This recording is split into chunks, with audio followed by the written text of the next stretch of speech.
Today, we're all going to be looking at general aptitude. जो हर paper में पहले 10 question होते हैं और 15 मार्क्स के होते हैं आपके पेपर में। एंड 5 क्वेश्चन 1 मार्क के लिए, 5 क्वेश्चन 2 मार्क के लिए।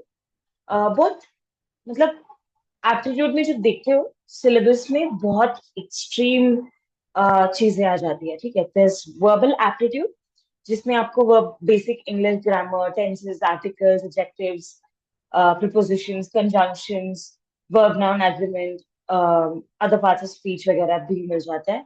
यू हैव बेसिक वोकैबुलरी जिसमें एक इडियम या एक फ्रेज आ जाती है और आपको रिप्लेस करनी होती है, या तो मीनिंग उसका क्लोजेस्ट मीनिंग देखना होता है, या तो ऑल्टरनेटिव सिनोनिम्स की तरह एक रिप्लेसेबल वर्ड फाइंड आउट करनी होती है। ठीक है, तो verbal aptitude is basically your language, your reading and comprehension skills. How do you narratively, like how do you sequence it narratively. तो जैसे कि एक स्टोरी आ जाता है, उस स्टोरी में अलग अलग जो स्टेटमेंट्स होती है ऊपर नीचे करके they will give it you as PQRS और ABCD और something of that sort. And then you'll have to order it, you'll have to structure it, जैसे कि कौन सा सेंटेंस पहले आएगा। मतलब एक कहानी में होती है ना कि this starts first, somebody comes in first and then an action happens, then they both leave together or sit and have a conversation।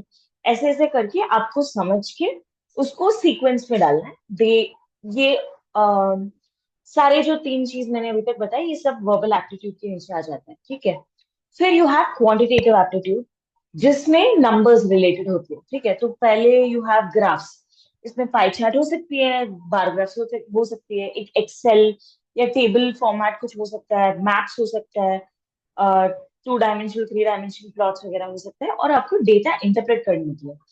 और न्यूमेरिकल कंप्यूटेशन मतलब रेशियोज, परसेंटेजेस, पावर्स, ये सारे जो हमने से 10वीं तक या 8th 7th 6th में लॉजिकल और न्यूमेरिकल्स जो भी पढ़ा था स्कूल में, वो सब आ जाता है यहाँ पे क्वांटिटेटिव एप्टीट्यूड में।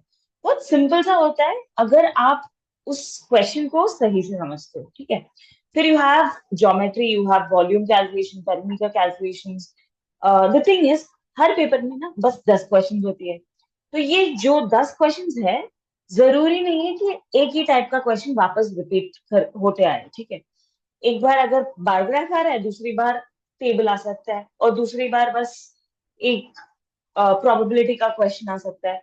जो डिविजन है इसके अंदर वो तो नहीं पता होगा हमें। ठीक है, और कहीं से भी आ सकता है, बट देन बहुत इजी स्कोरिंग वाला सेक्शन यूजुअली एप्टीट्यूड है, जो कॉन्फिडेंस बढ़ा सकता है एक गेट के पेपर में। तो लॉट ऑफ पीपल प्रेफर करते हैं कि शुरू में सॉल्व हो जाए। ठीक है, बट अलग एक तरीका है, या तो एक अप्रोच है जिसमें आप एक्चुअल टेक्निकल क्वेश्चंस के लिए ज्यादा टाइम देना चाहते हो, तो पहले वो खत्म कर लेते हो and then you come to aptitude, क्योंकि एप्टीट्यूड थोड़ा जल्दी हो जाता है।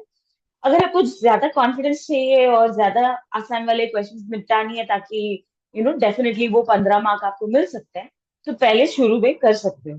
ठीक है, पर अगर आपको लगता है कि ये थोड़ा स्ट्रॉन्गर सेक्शन है और आप जल्दी निपट लोगे और एंड में कर सकते हो, दैट इज ऑल्सो फाइन। ठीक है, बट 15 क्वेश्चन मतलब 15 marks, 10 question, very simple to score.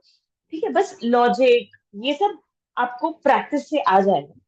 अभी से अगर आप 10-10 क्वेश्चन हर दिन एप्टीट्यूड के लिए डिवोट करोगे, पिछले जो से 20 ईयर का पेपर्स जो है 2005 से या 2015 से ले लो, 10 दिन का, हर रोज अगर आप उस क्वेश्चन सॉल्व करोगे, तो आपको एक आइडिया मिल जाएगा कि कैसे टाइप ऑफ पेपर आएगा या कैसे टाइप ऑफ क्वेश्चन आएगा।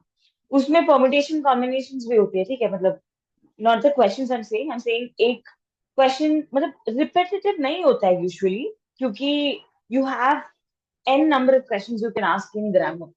All you need to do is ask them like a blank in a particular statement and say ये यहाँ पे कौन सा आर्टिकल आएगा, इसको वर्ब बोलते हैं या नाउन बोलते हैं, क्या बोलते हो, वर्ब नाउन एग्रीमेंट। मतलब आई एम वॉकिंग होता है, ही इज वॉकिंग होती है ना। तो आई इज वॉकिंग तो नहीं लिख सकते, तो वर्ब नाउन एग्रीमेंट उतना ही सिंपल चीज है।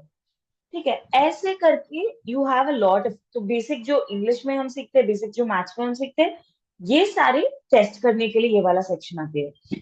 फिर आते हैं एनालिटिकल एप्टीट्यूड, जिसमें logic, analogy, numerical relations and reasoning use होती है। और फिर स्पेशल एप्टीट्यूड है, जो एज आर्किटेक्ट्स और एज प्लानर्स आप पहले भी देख चुके होंगे, नाटा के लिए या जेई प्रिपरेशन के लिए जो भी कर रहे होते हैं, उसमें आपको आ गया होगा। जिसमें एक होता है ना कि लेट्स से एक डाइस है और आपको मतलब आप उसको थ्रो कर रहे हो, उसमें ऐसे आ रहा है, you get to know the positions of all of the six pieces. फिर उनको बोलते कि इससे राइट वाला कहाँ पे है, या इसको अगर मिरर में देखोगे कि तो कैसे आएगा। ठीक है, तो translation, rotation, mirroring, assembling, grouping, all of this shapes के साथ जो भी खेल होता है।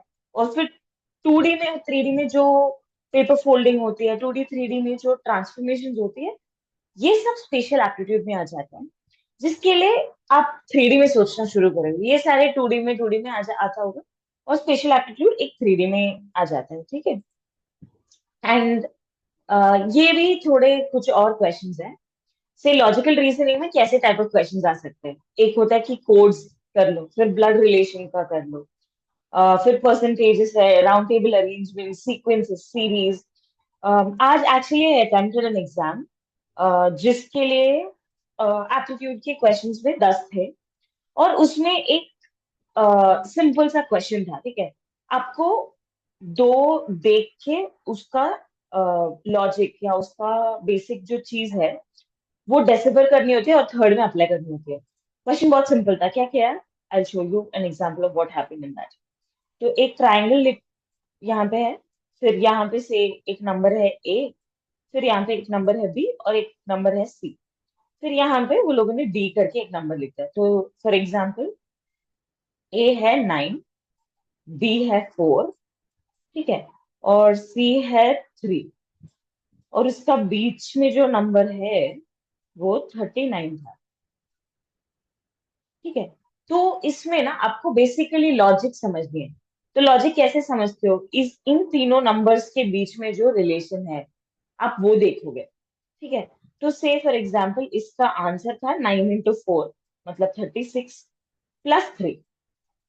ओके, ये मतलब वो बाकी जो ट्राइंगल्स थे या बाकी जो परम्यूटेशन कॉम्बिनेशन था वहां पे वो देख के समझ में आया था। अभी ऐसे एक था, फिर बगल में से एक और नंबर है, यहाँ पे 2 है, यहाँ पे 3 है, फिर 4 है। तो इसका इसका अंदर वाला नंबर था से 2 into 3 6 +4 10। ठीक है, अब क्या था, they had another third triangle जिसमें they had 5, they had 6, and then they had other number, and then they asked question mark over here saying कि यहाँ पे क्या आएगा। तो इसमें ना हम बेसिकली लॉजिक और रीजनिंग यूज कर रहे हैं बट नंबर्स के साथ, है ना। तो 6 into 5 होता है 30, फिर +7 होता है 37। तो या इसके ऑप्शन होगा 36, 37, 38, 39, और आपको सेलेक्ट करना होगा कि कौन सा है। ऐसे भी एप्टीट्यूड क्वेश्चन आता है। फिर होता है एनालॉजी में। मैंने एक क्वेश्चन यहाँ पे इसमें इस प्रेजेंटेशन में भी रखा है आप, ताकि आपको समझ में आ जाए। Quantitative aptitude, appropriate word, area, average, bar charts, clocks, cost price, selling price, cubes, data interpretation, direction, factors, fractions, functions। इसमें क्या है ना, अगर मैं आज कुछ टाइप ऑफ क्वेश्चंस दिखा रही हूँ तो आपको अलग अलग टाइप्स ऑफ क्वेश्चंस देती रहूंगी। ठीक है, तो ऑलरेडी आपका 5 क्वेश्चंस पेंडिंग है फ्रॉम सीपीएम, जो मैं शेयर करूंगी by today so that you can work by the Thursday का class. Okay, and you can also work out. I keep sharing, और I share the entire set of से 25 से 21 वाले जो 5 पेपर्स है, ताकि आपको 5 दिन के लिए 10-10 क्वेश्चन सॉल्व कर सकते हो। ठीक है, आज we will start by taking a look at some of the questions जो 2025 में ही आया था, ताकि you will get an understanding of how it is. So I've grouped it according to the basic syllabus that you've seen. ठीक है, तो पहला है verbal aptitude। इसमें जो बेसिक इंग्लिश ग्रामर जो मैंने बोला, बेसिक vocabulary जो बोला, रीडिंग कॉम्प्रिहेंशन वगैरह जो मैंने बोला, नरेटिव सीक्वेंसिंग जो मैंने बोला, अभी 2-3 क्वेश्चंस का एग्जांपल हर टाइप में देख लेंगे हम। This is how we go about it, ताकि आपको समझ में आ जाए। ठीक है, तो पहला है वर्बल एप्टीट्यूड में, ये लास्ट ईयर 2025 का गेट का क्वेश्चन है। ठीक है, identify the grammatically correct sentence. ये बेसिक इंग्लिश ग्रामर का टाइप है, यहाँ पे मैंने आइडेंटिफाई करके बस लिखा है ताकि आपको पहले फ्यू क्वेश्चंस के लिए just some guidance on how to do it, या क्या कौन से कैटेगरी में आता है ये। तो फर्स्ट है, it is I who am responsible for this fiasco. फिर it is myself who is responsible for this fiasco,